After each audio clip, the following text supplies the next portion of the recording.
Greetings and salutations to our fine podcast audience. Hello. Hey, everybody. Did I crack you up, Ed? I just laughed. You just laughed for no reason. Thoughts in his own head. Just sometimes you got to laugh. Yeah. So, all right.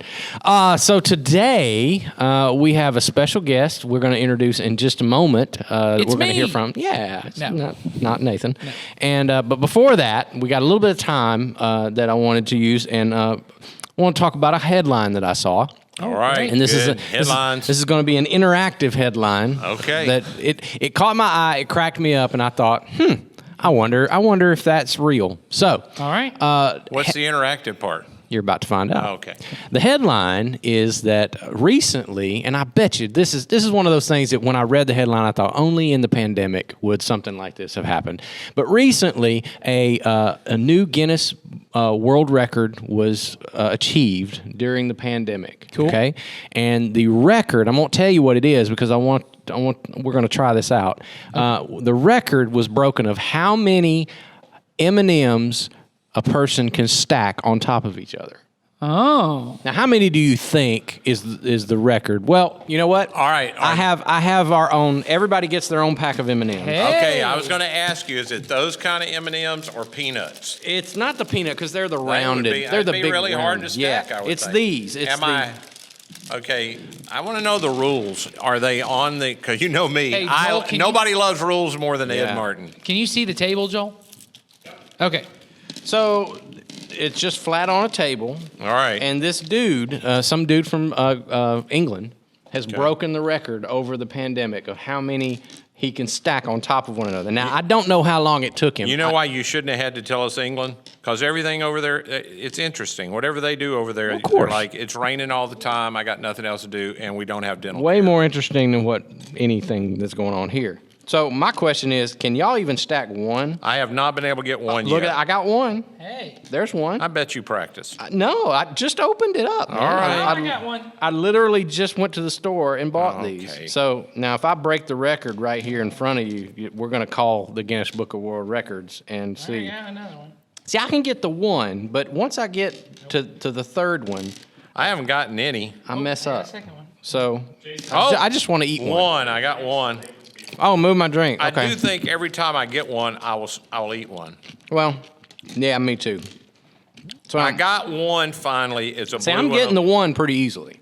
I'm getting the one stacked on top of The there. key is finding the base. I tried several different I'll bases. tell you this.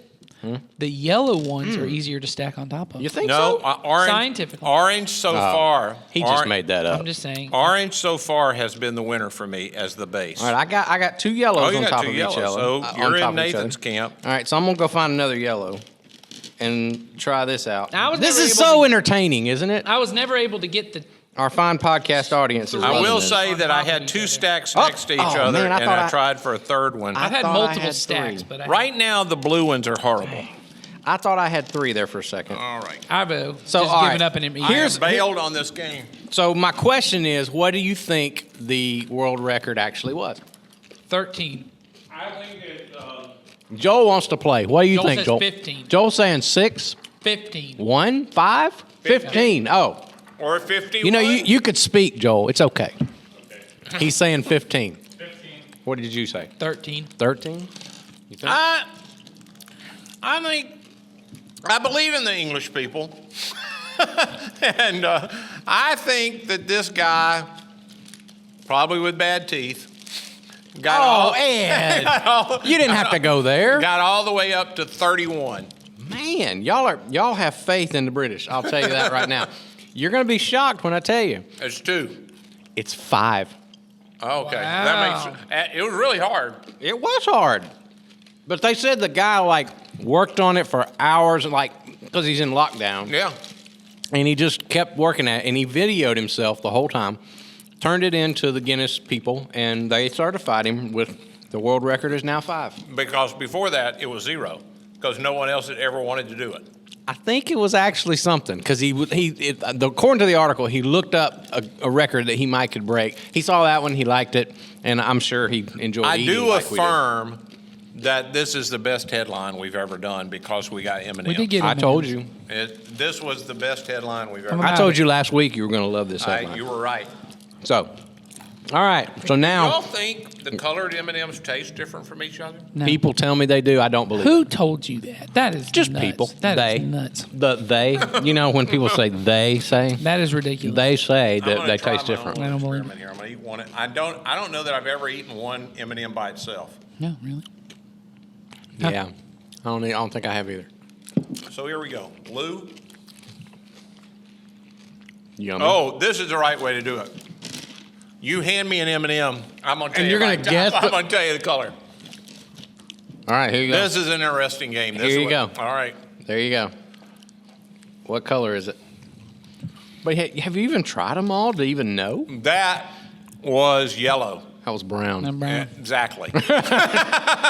Good. Theory has been proven. You can't tell. I did not know there was a brown. Are those brown? You know I can't see Yeah. colors. Then why are we even playing? If you don't know the colors You ain't know the anyway. They told me that there's different colors on the M&Ms. I didn't I know thought such those madness. were black. That's a brown. That's brown. Okay. Just like the bag is brown. And Oh, chocolate also is would have brown. said black. See? Okay. All right. That was interesting. So, and if you at home would like to break your own Guinness World Record, get you some M&Ms and get you 6. You got to go 6 now to break I'm the world saying that's record. orange, people. Joel, just go ahead and put a timestamp in for when the interview starts, so if anyone And wants, tell 'em, wants to please. skip down to that. They're all like, how do we turn those questions in to get them to stop doing this? That's right. In the description. That's another description. It is. Nathan has done an interview for us. I did. With a gentleman. Tell us about your interview before we start it. I know him, and he's not a gentleman. Okay. Oh. I wouldn't say that. I'm I think sorry. he'd be okay with you saying that. I'm I got to sit down with somebody from the church planting organization that we support here at Community Christian Stadia. They plant churches all around the country, and we have partnered with them. How many years have we partnered with Stadia? Since their existence. Long time. Okay. So, let's say 20 years. He's 20 guessing. years. Okay. A long time.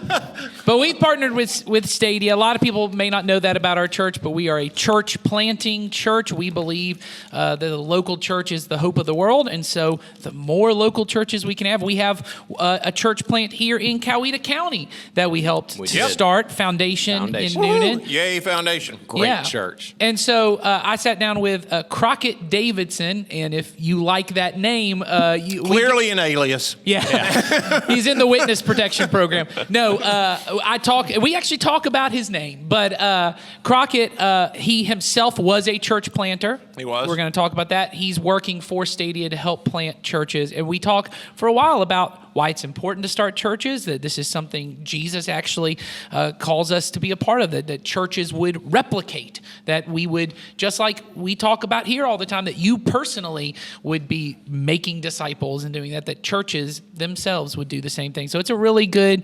conversation that I think you'll get a lot out of. Did Crockett have the mohawk when you did the interview? There's a mohawk. No, I didn't know he had a mohawk. Is that something from his past? That's that we're something bringing from up? very recent that I was talking with him. Well, maybe it was combed down. I didn't pay that much attention, but I would have noticed the mohawk. He has I'm an elementary age son, maybe. Yes, I think he said colors and ages are not my I do know he has a younger son. They dates do and Legos years. together. are not, but he let him pick the hairstyle they'd both get, and the kid picked it mohawk. Well, There he you should go. have known better. I know. You let an elementary kid pick your hairstyle, you're in trouble. So there you go. But good for him. There's some story behind that, and I have And if a he part of it. And if he can pull it off, more power to him. There you go. So, all I right. believe that. So we're going to hear from Crockett, Yeah. and he's going to talk to us about church planting. So tune in, or stay tuned in, and check out this interview, and we will see you back here next week. Bye. Well, hey, I'm here right now in a Google Meet with someone from our church planting organization we partner with and support and have done a lot of work with to start churches, not just over in Georgia, but really around the country. And his name is Crockett Davidson, and I'd love to introduce him. Go ahead and say hello to everybody, Crockett. Community Christian, I'm just so happy to be with all of you. You guys are making a difference, not only in the Atlanta area, but all across the world. So I just want to lead with gratitude and thankfulness and say, thank you so much for all that you're doing, not only in Atlanta, but around the world. And you already know this, but you have a very special and unique leader leading you in Ed Martin. He's just one of the best. I get the opportunity to work with a lot of different leaders from across the country and around the world. And Ed is top notch. And we absolutely love our relationship and are grateful for what you guys do around the world. That is awesome. And Ed did pay us to say that. So yeah, we'll get to make some money off that. So that's great. But seriously, Crockett, why don't you go ahead and tell everybody a little bit about you personally, who you are, what got you started in ministry. You planted a church and now you're working with a church planting organization. So, just kind of walk us through what led you to that. How did you feel God calling you into ministry, church planting, all of that? Yeah, awesome. Great question. First of all, my real name is Crockett Davidson. No one believes me when I say that. I go to restaurants all the time and I'm like, what's your name? My name's Crockett. They're like, no, for real, what's your name? My name really is Crockett. It's a family name, but with a name like Crockett Davidson, I was born in a small town called Bluefield, West Virginia. My parents did not go to church. They were Creaster people, meaning they went on Christmas and Easter. Sometimes I was not raised in church. My first experience with the gospel and with Jesus was going to church camp. And the only reason I went to church camp is because my friend said, hey, there's a lot of really pretty girls that go. Will you join me going there? So I went there. And I think when I went in middle school, I really kind of had a respect for the followers of Jesus because they were people who were not conforming to the patterns of this world. And my life was literally conforming to everything I could do. I was a people pleaser. I wanted to be liked. I wanted to be the funny guy. I wanted to be popular. And so I kind of grew to respect those that followed Jesus because they were different than the world that I was living in through some pretty traumatic experiences in my life. And as you know, sin gets darker and darker and things get a little crazy really, really quickly. At the age of 18, I became a follower of Jesus. And when I say that Jesus rescued me from everything I needed rescued from, that is absolutely true. So I was rescued at 18, started serving in my church. I was a part of just kind of a small little suburban church right there in Bluefield, West Virginia. And I'll never forget when my youth pastor asked me, he said, hey, Crockett, no one showed up for children's church. Can you go downstairs and teach these kids about Jesus? And fear invaded my life. I started to sweat. I said, no, I'm not going. I don't know anything. I just found Jesus. Like, what are we talking about? I'm not doing this. He said, listen, go down there and it'll be great. I went down there and I sang a bunch of songs and I made an absolute fool of myself. But then I started reading from Mark 2. I'll never forget this. Read through Mark 2, Jesus healing the paralytic. And I remember as I'm reading this, I'm teaching the children. One, I'm thinking, this is brand new. I've never read this. And two, how much I love helping people know about Jesus Christ. And so my youth pastor challenged me, he said, listen, you got some leadership skills. You need to go to seminary. So I did youth ministry primarily in Columbus, Ohio, Atlanta, Georgia for a little while, and then left Atlanta and planted a church in Hickory, North Carolina. Best experience of my life. Absolutely phenomenal. Stadia helped me start this new church. So when I talk about church planting, not only did I plant a church, but Stadia helped me do that. And so now I get to work with Stadia. I've been with them 2.5 years as their Southeast Regional Director. I've been married 18 years. I've got 3 children, Caroline, who's 14, Emma, who's 12, and Jude, who is 5 years old. So beautiful family. Wow. That is awesome. And I think what you have experienced is probably true for so many people who take that step of getting involved in a church in some form of ministry, even if it's just teaching in a classroom or some kind of step of faith, being at a front door, just welcoming people, seeing how God can use you in an environment, it bolsters your own faith, it boosts yourself, but you also see how God is using you to affect others. And I know that's something that right here during this time of kind of, well, who knows if it's the end of a pandemic, but right. As things are opening up more and our church is opening up more, we're really just wanting to encourage people as you're starting to come back to find your place to get invested in the church and to get involved. So I love Crockett sharing that part of your story there. But tell us a little bit about, you say you're working for Stadia and Stadia helped you plant your church. Mm-hmm. What does that even mean? First off, just for many people, what is a church plant? That idea they've seen plants in church, but a church plant, what is that? Yeah. So when we say a church plant, what we're saying is starting a brand new church, gathering those people who follow Jesus and don't follow Jesus to be what we would say the ecclesia, the called out ones in our city and in our world. So starting a new church means, and this was what it was for me, and it doesn't always look this way, but for me, I'd never lived in Hickory, North Carolina. I went from Atlanta to Hickory. I didn't have any friends, didn't know anyone in the city, moved there to really start a brand new church, people gathering around, making a community difference, gathering around the lordship of Jesus and wanting to make change and helping introduce people to that. So that's what we mean by church planting. But that can look vastly different depending on the leader and the story that they're sharing. When I talk about how Stadia kind of works with church planting, how they kind of helped us start, obviously, as someone who did youth ministry for years, I didn't know anything about church planting. I was scared of it. I had no idea what this meant, what this looked like. And so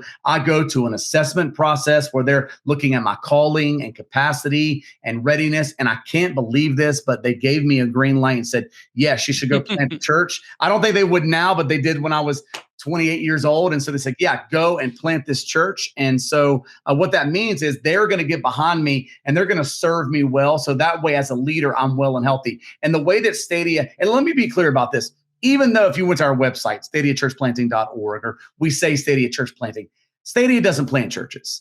Churches plant churches. Stadia is an organization that serves the local church as their planting churches. That's a huge distinction there. So the way that we serve church planters so that way they can plant well and healthy. And so we have a bunch of different services that we offer our church planters. We are definitely not the smartest people in the room. We're not the brightest. We've just made a lot of mistakes and we've tried to write those mistakes down. So our services are things that we think will benefit planters the most, things like coaching and training, project management and bookkeeping, things like doing your docs and prep, 501c3, articles of incorporation, fundraising intensive, church planning assessment, which I mentioned. And even after the church starts, some new growth and new church strategies as you move forward in your church plant. Well, and I think a huge thing for community Christian, especially people who are new to community Christian, you may not know this, but we started as a church plant. So as there was a group from a small church here in Coweta County that for whatever reason, I was 9 months old, so I can't speak to it. Whatever reason, what they were doing wasn't working for them. And they realized we want to do something to reach, as Coweta County was starting to grow and there were new families. And so they called in for a new pastor who was Ed Martin, and they planted Community Christian Church. And really almost ever since Community Christian started to grow, our heart has been for planting churches that, as Crockett just said, we believe that that the hope for the world is the local church. And so even though every church can continue to grow in other environments, in other counties, other cities, the best hope we have to share the gospel, to make disciples, which is what Jesus has given us the mission to do, is through starting churches. And so we partner with Stadia to do that. But I spoke a little bit to it there. But, Crockett, you are a church planter. You work to plant churches. Why do you think that's such an important calling for churches to be doing, but also just for individual disciples of Jesus to care that there are churches being planted? Yeah, so every church, in a sense, is a brand new church. I mean, think about it. Regardless of what church you've attended before, what church you've heard of, there was a day one for every single church. And I think, it's such a great question on why church planting is so important, starting these new churches, why that's so important. One, there's no greater way to reach people who don't know Jesus than starting new churches.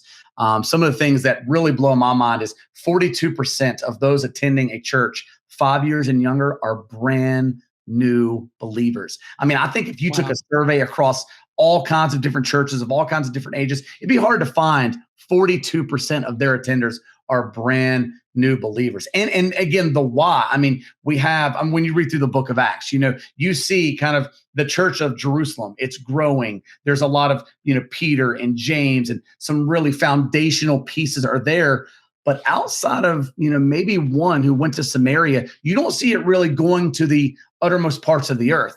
But then you meet Paul, and you see Paul and Barnabas are going to a church called Antioch, and it becomes this sending church where they're saying, you know what, church growth is great and that's awesome, but we need to be a sending church where we're continually reproducing our leaders and sending them out so that way they can change the world. And every person, man, woman, and child can hear the gospel. That's a different mindset. And so that's what I love about Community Christian is you're not just focused on church growth. Church growth is important, but you're a multiplying church. You want to multiply and reproduce the kingdom of God. And you kind of talked about that. And we do multi-site, or once did. And we do church planting. We can walk and chew gum at the same time. So it's very important that churches kind of take that posture. We want to be a multiplying church that is reproducing disciples to grow the kingdom of God. Well, and I think that's huge. What you mentioned there too, Crockett, is this idea of, I love your walk and chew gum at the same time. Yeah. I think what's so true is right now we're at this place as the church in America where because of COVID, because of the pandemic, and things were shutting down, and many churches had to close. I mean, all of us had to close our doors at one point, and then now we're open and we're doing online and we're doing these other things. And here at Community Christian, we during this time we had a church in a theater here, but because all the theaters closed, we were unable to do that. Continue doing that, and right now we're one location, and there's this feeling for I think a lot of people of, well, what's next and what's going to happen and all this kind of stuff. But it's so important for us to know, one, church global is continuing to grow. That's right. That there are churches all around the world that are being planted. Here, we as Community Christian are still partnering with Stadia to start new churches to be a part of that. And what you talked about there of even sending out, even if you are not called to be a church planter and you are a person here at Community Christian, and maybe you're listening to this and you're like, well, why is this important to me? That command to be sent out is to all of us. It's to the church. And so you, as just a member of Community Christian Church, going out into whatever environment you're in and seeing it as your job in every place to make disciples, that is so critical. And planting churches is just another one of those ways that we as Community Christian are doing that through Stadia. So can we talk about that just for a second? Can we land? I mean, that's you're really setting up for some really great conversations in the sense of, especially if you're new to church, if maybe you listen to this podcast every so often, and I'm sure you're feeling that tension. I'm not a church planter. Why? But I'm a part of a church that does care about multiplication. Why is this? I want to talk about some facts from COVID because I think that's really important. And then the posture of how everyone is a church planter. And some of the numbers pre-COVID are scary, if I'm quite honest. The average age of the pastors across America, 57 years old. You have American population skyrocketing. We're going to grow by 30 million in the next 20 years. Pre-COVID, 7,000 to 10,000 churches were closing every single year. Post-COVID, 70,000 churches are going to close in the next 3 years. So you've got kind of this cocktail of disaster in the sense of there's going to be pastors who are going to be retiring. There's this population growth, and all of these churches are closing across America. And we all know the spiritual landscape is changing across our state, our city, and our country. So what do we do about it? I would think church planting is the natural answer. I mean, that's why, and we were talking about earlier kind of what scripture says about the harvest is plentiful, but the workers are few. Sometimes we talk about, well, I'm listening to this podcast, but I'm not a church planter or how do I support church planting? Every one of us is a church planter. Every single one of us. And I'll tell you why. Sometimes we use this language. We'll say, well, I'm not called to that. I'm not called to do that. I'm not called to lead a church, or I'm not called to be on staff at a church. Notice when he talks about the harvest and the workers, he doesn't say, the harvest is plentiful, but those are called are few. He says, no, the workers are few. Ask the Lord of the harvest to what? Not call, but send out. If you are a follower of Jesus and you're listening to this podcast, You are called to be sent out. I don't know what that means. I don't know what that looks like for you, but you're called to be sent out, whether that's to your homes, to your neighborhoods, to your jobs, to where you live, work, and play, to your church, whatever that means for you. Maybe you will plant a church. Maybe you'll support a church plant. Maybe you'll join the team of a church plant. Maybe you'll financially get behind a church plant. Whatever that may look like or be, we are all sent to those fields. Well, and I think what you're saying is so important there, Crockett. And I want people here at Community Christian to hear that. We said this years ago, and we've said it going forward of every time we start a new church. And like we helped start Foundation Church here in Noonan. I mean, about 10 miles down the road from our building. And I know for a lot of people in church, the idea is kind of, hey, we got to grow Community Christian. We got to grow our church. But ultimately, as what you said is just so important there, which is Foundation is not competition for Community Christian. We're on the same team. All these churches we're starting, we're all on the same team. And the important part that we have been called is not to grow Community Christian. Our job has been called to grow the kingdom of God, to make disciples, to be a part of all that. And that happens, as Crockett just said, in different ways. It may be you being sent to your job. And we use this language a lot of like a missionary in disguise. You're disguised as a worker, or you're disguised as a student in your school, but really you're a missionary wherever you are, and you're there to make disciples. But it can also be planting churches, and every single victory that any of these other churches have, even churches we didn't plant, is a victory for us because it's a victory for the kingdom. That's and right. So I think that part of it is just huge for everyone here to understand. So tell a little bit about what it is that churches like Community Christian, and specifically Community Christian, what is it that we do to partner with Stadia so that people understand? I'm sure they understand there's a financial part of that, but there's other stuff that goes into that. So talk a little bit about what that means. Yeah, so I could talk all day about the impact that you all have made in your community and for your community. I'm sure a lot of you are wondering, whether you're Christian or non-Christian, what in the world does my pastor do? So let me just brag on Ed just for a moment. Some things that he does that you probably have no clue that he does. So he's a part of what we affectionately call the Atlanta Network that has planted churches in the Atlanta area and even outside the Atlanta area for many, many years. You mentioned Foundations right there in Noonan. Clinton Older is knocking it out of the park. And I love your mentality of Clint is not competition, because it's not. Who is our competition? That would be the enemy. That would be the person who is trying to, steal, kill, and destroy, as Jesus would say. So any lost person that comes to find and follow Christ in Foundations, that is a win for the kingdom. You all have played a role in that. You've also played a role in City Church with Josh Abernathy. You've played a role in helping them get into a building, in having conversations with Josh and helping him become a better leader. There's someone in Atlanta you may or may not know about. His name is Scott Free. Scott is doing some incredible things in some really hard places. He's having these big gatherings on Friday nights. This is pre-COVID, where people are gathering and they're listening to hip hop and they're dancing and the gospel is presented. A church was planted out of that. Ed has been a huge, not only champion, but coach to someone like Scott, and a financial partner for all of these churches. And we've had Scott on our podcast here twice. We love Scott here. Scott's awesome. There you go. So I'm so glad. Yeah, Scott is absolutely the man. So anytime you think about what Community Christian is doing, or when you think about even giving to Community Christian, think about, it's not really going to Community Christian. It's going to expand the kingdom of God. It's helping a Josh, a Clint, a Scott.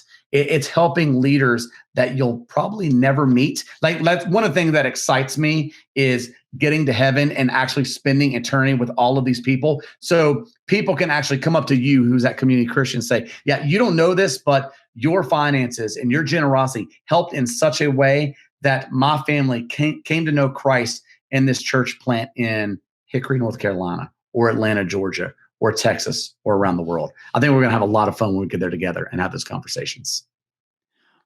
That is so good, and I'm glad people are getting to hear this. That especially as we're just trying to as a church just refocus. We're coming out of the pandemic. Everyone's had distractions on their mind, but let's get focused on the mission that God's called us to do. And as you said there, when you're involved in Community Christian, when you give to Community Christian, you're also helping churches in Atlanta and beyond and all around the area here. So that's one way that Community Christian is. But are there ways, let's say someone hears this, they're really passionate about it. They go, hey, look, I already give to Community Christian. I'm already involved. I'm serving at Community Christian. But I want to do a little more to help Stadia and churches, all church plants around the world. Are there ways that people can get involved with Stadia, or things that you would have people do, praying about it, any of that kind of stuff? What would you say to an individual who just wants to be more involved? Yeah, there's two things right there that I think are extremely important. So in Luke 11, you have the story of persistence. So Jesus tells a story about someone who is in need of something. He comes to this house and he keeps knocking and knocking and knocking. And the owner of the house is like, you know what? No, I'm going to ignore this. And he keeps knocking and knocking. And finally he says, all right, finally, I'm going to get up. I'm going to answer the door and say, what do you need? And he helps him with that need. And he helps him with that need because he was audacious in his persistence. So that's Luke 11, verse 9. I would say, if you want to, the harvest, and we talked about, the workers are few, at 11:09 every single day, pray for church planters. Be persistent. Be persistent that they are well, that they are healthy, that they are putting on the full armor of God as Satan is trying to attack. Because again, we're part of a prevailing kingdom. The gates of hell will not prevail against us. So the only way that we can be attacked is physically, emotionally, through our families. Pray for these church planters. Pray for these workers, for us as an organization, as we're continuing to partner with them and have conversations. So I think that's one way. The second way would be a move that we've made with Stadia is for the last 2 years, we've been giving all of our services away for free. We don't charge our church planters anything. All the things that I mentioned, project management, coaching, training, team building, all of these things, we give them absolutely for free. We did this because we want to plant more and better churches, but we need strong partners like Community Christian, like the people that you're talking about who say, you know what, I want to support that. I want to be a part of that. So you can go to stadiachurchplanting.org. You'll see the give button right there. We would love for you to come on board as financial partners, and you're going to help and serve more people than you could ever know. Wow. That's incredible. So anything else that you want people at Community Christian or listen to this podcast to just know about Stadia or about church planting in general, just anything you want to throw out at the end here? No, I think I want to lead again with just gratitude. You're a part of an amazing church that is multiplication minded. And you may not know this because you're a part of a healthy and awesome culture, but that's a very rare thing. So you're part of just a great church. Continue to support that church, be a part of that church. One of the best things you can do for your pastors, no matter who you're speaking with, is, hey, how can I serve? What can I do? Like my story earlier, I was making a lot of excuses. Look, don't put me in children's church. I don't know enough. I've not read the Bible enough. I'm a brand new Christian. What in the world? Why would you send me down there? And that moment was a moment that changed my life. You never know what giving could do or greeting could do or serving on maybe an online team or a small group. You have no idea what God wants to do with something you would probably say, you know what, I'm probably not qualified for that, or I'm not ready. And then here God does something amazing through you. So be available to serve and to give and to just be there to expand the kingdom of God. Perfect. Let's end it on that. Thank you, Crockett, for joining us, and for all you and Stadia do. We are more than blessed to get to be a part of what you guys are doing. Yeah, thanks for everything. It's great to be on. And like Scott, you better bring me back. That's all I'm saying. Like, there better be a round two. I like it. Maybe we'll get you and Scott in here together. Ooh, you ain't ready for that. Watch out. I would say it'd be enough. Me and Scott can talk a lot. I think I've now learned that you also like to talk a lot. So it may be like a bonus double-sized issue of the podcast. There we go. Sounds great. All right. We'll see you guys later.